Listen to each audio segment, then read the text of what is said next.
সেনাবাহিনী, বিএনপি, ভারত যাই চেষ্টা করুক, ডক্টর ইউনূস চমৎকারভাবে এগিয়ে যাচ্ছেন, সফল হচ্ছেন। ডক্টর ইউনূসকে ব্যর্থ করা যাবে না। সেনাবাহিনী, ভারত, বিএনপি মিলে ডক্টর ইউনূসকে ব্যর্থ করতে পারবে না। কারণ ডক্টর ইউনূসের সাথে সারা পৃথিবী আছে, বাংলাদেশের জনগণ আছে। দর্শক, যেসব পয়েন্টের উপর ভিত্তি করে ডক্টর ইউনূসকে বিতর্কিত করা কিংবা ব্যর্থ প্রমাণ করার চেষ্টা করা হচ্ছিল, প্রত্যেকটা ধরা পড়েছে। এই জায়গাগুলো ডক্টর ইউনূস ওভারকাম করেছেন। দ্রব্যমূল্য নিয়ে একটা ঘটনা ঘটেছিল, বিএনপির পক্ষ থেকে নেতিবাচক প্রচারণা, যে দ্রব্যমূল্য অবস্থা খুবই খারাপ, অথচ গত 17 বছরের মধ্যে সবচেয়ে স্বস্তিদায়ক অবস্থা রমজানে এই ডক্টর ইউনূসের আমলে। দ্রব্যমূল্য এবং বিদ্যুৎ ব্যবস্থা, লোডশেডিং, এত সুন্দর ব্যবস্থাপনা গত 17 বছরে কখনোই ছিল না, যেটা এখন আমরা দেখতে পাচ্ছি। এরপরে আর একটা প্রজেক্ট, যে বাংলাদেশে উগ্রবাদীদের উত্থান, ইসলামী খেলাফত চায়, জঙ্গিবাদীদের উত্থান, ডক্টর ইউনূস থামাতে পারছে না। এরা বড় বড় মিছিল করে পুলিশের একাংশ, সেনাবাহিনী কেউ কেউ ছাড় দিচ্ছে যে করুক, করার শেষে তারপরে লোক দেখানো পদক্ষেপ নিচ্ছে। কিন্তু না, ডক্টর ইউনূস নড়ে চড়ে বসার পরে এটারও একটা বিহিত হচ্ছে। সে উগ্রবাদীরাও এখন দমন হচ্ছেন, তাদের রাস্তা, তাদের চিন্তা একেবারে সংকুচিত হয়ে গেছে, তারা আর কিছু করতে পারবেন না। বিএনপি, ভারতের ন্যারেটিভ তো এটাই যে ডক্টর ইউনূসের আমলে উগ্রবাদীদের উত্থান, ডক্টর ইউনূস নিজেই একজন সুৎখোর মৌলবাদী। আর বিএনপির ন্যারেটিভটা কি? এসি বিস্ফোরণকে বলে তারা বোমা হামলা। আর সেনাবাহিনীর লোকজন মেজিস্ট্রেসি পাওয়ার নিয়ে বসে আছে, তারা উগ্রবাদীদের বিরুদ্ধে ডিসাইসিভ অ্যাকশন নেয় না। কিন্তু ডক্টর ইউনূস, জনগণ সবাই সোচ্চার হওয়ার পর, আমরা এগুলো নিয়ে কথা বলার পর আমরা যথেষ্ট অগ্রগতি আমরা দেখতে পাচ্ছি। নিষিদ্ধ ঘোষিত সংগঠন হিজবুত তাহরীরের 36 সদস্য গ্রেপ্তার। এর আগেও কখনো এক ধাপে 10 জন, এর আগে 3 জন।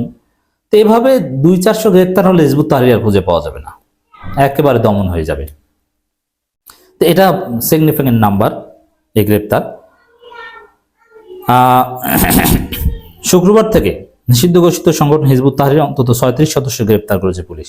এবং এটা যে ডক্টর ইউনূস সরকারের একটা বড় অর্জন, এবং এই গ্রেপ্তার দেখানোটা বা এটা যে জরুরি, এই জন্য এই নিউজটা ডক্টর ইউনূসের পেজ থেকে নিজে প্রচার করছেন, মানে chief adviser of GOB, Bangladesh সরকারের প্রধান উপদেষ্টার যে ফেসবুক পেজ রয়েছে, যেখানে প্রধান উপদেষ্টার বক্তব্য বা ওই রিলেটেড নিউজগুলো প্রচার করে, সেখানে এটা শেয়ার করা হয়েছে। এতটাই সিগনিফিকেন্ট। গ্রেপ্তারকৃতদের মধ্যে 2009 সালে রাষ্ট্রবিরোধী প্রচারণার কারণে নিষিদ্ধ হওয়া সংগঠনটির অন্যতম সংগঠক সাইফুল ইসলামও রয়েছে। পুলিশ জানিয়েছে, ঢাকার বাইতুল মোকাররম মসজিদের বাইরে সমাবেশে অংশ নেয়ার নিষিদ্ধ ঘোষিত দলটির সদস্যদের ধরতে পুলিশ দেশব্যাপী অভিযান শুরু করেছে। এ বিষয়ে পুলিশের মহাপরিদর্শক আইজিপি বাহরুল আলম বলেন, আমরা সমাবেশের ভিডিও ফুটেজ বিশ্লেষণ করছি। হিজবুত তাহরীরের অনেক সদস্যকে চিহ্নিত করা হয়েছে। নিষিদ্ধ সংগঠনের রাজনৈতিক কর্মসূচিতে যোগদানের জন্য তাদের গ্রেপ্তার করা হবে। হ্যাঁ, পুলিশ সিরিয়াস হচ্ছে, সেনাবাহিনী সিরিয়াস হচ্ছে, বাধ্য হবে। এটা আমরা এই বিষয়টা নিয়ে শোরগোল করার কারণে বাধ্য হয়েছে, এবং ডক্টর ইউনূস খুশি বলে এটা এখন প্রচার করছেন। আমরা বলেছি ভিডিও দেখে দেখে চিহ্নিত করে গ্রেপ্তার করতে হবে, হচ্ছে চিহ্নিত করা হয়েছে। মজার বিষয়, এই হিজবুত তাহরীর মিছিলে অনেক ছাত্রলীগ, যুবলীগও আছে। কেন? তারা চায় যে বাংলাদেশে নিষিদ্ধ ঘোষিত সংগঠন উগ্রবাদী, মৌলবাদীদের উত্থান হয়েছে, জাতিসংঘ মহাসচিবকে দেখাতে চায়। অতএব এটা দেখাতে আওয়ামী লীগের লোকজন তো বিভিন্ন শ্যাডো মুভমেন্ট করেছে, বিভিন্ন আন্দোলনে উস্কানি দিয়েছে। এখানে আওয়ামী লীগ, ভারত বা ডিজিএফআই টাকা পয়সা দেয় বলেও অভিযোগ আছে। ভারত টাকা পয়সা দেয় এই হিজবুত তাহরীরকে, আসিফ আদনানকে, অভিযোগ আছে। এবং আওয়ামী লীগের লোকজন এই মিছিলে অংশগ্রহণ করতে পারে, একদম স্বাভাবিক। তাদের পতাকার ধরন এগুলো দেখেও সন্দেহ হয়। তো এই জন্য এগুলো দমন করা হচ্ছে। এটা আমাদের জন্য একটা বড় অ্যাচিভমেন্ট, প্রফেসর ইউনূসের জন্য একটা বড় অ্যাচিভমেন্ট। সংগঠনটির সদস্যদের বিরুদ্ধে সন্ত্রাস বিরোধী আইনে বেশ কয়েকটি মামলা দায়ের করেছে পুলিশ। এই দিকটাও ডক্টর ইউনূস ম্যানেজ করে ফেলছেন। অতএব উগ্রবাদীদের উত্থান দেখিয়ে, জাতিসংঘ মহাসচিবকে দেখিয়ে কিছু একটা ফায়দা হাসিল করবেন সেনাবাহিনী, বিএনপি, ভারত, কাজ হবে না। ঘটনা দমন হয়ে যাচ্ছে। নারীদের জন্য বাংলাদেশ নিরাপদ নয়, এই প্রচারণাটাও জোরালো হচ্ছে, যদিও নারীরা এর চাইতেও বেশি সহিংসতার শিকার হতো আওয়ামী লীগ আমলে।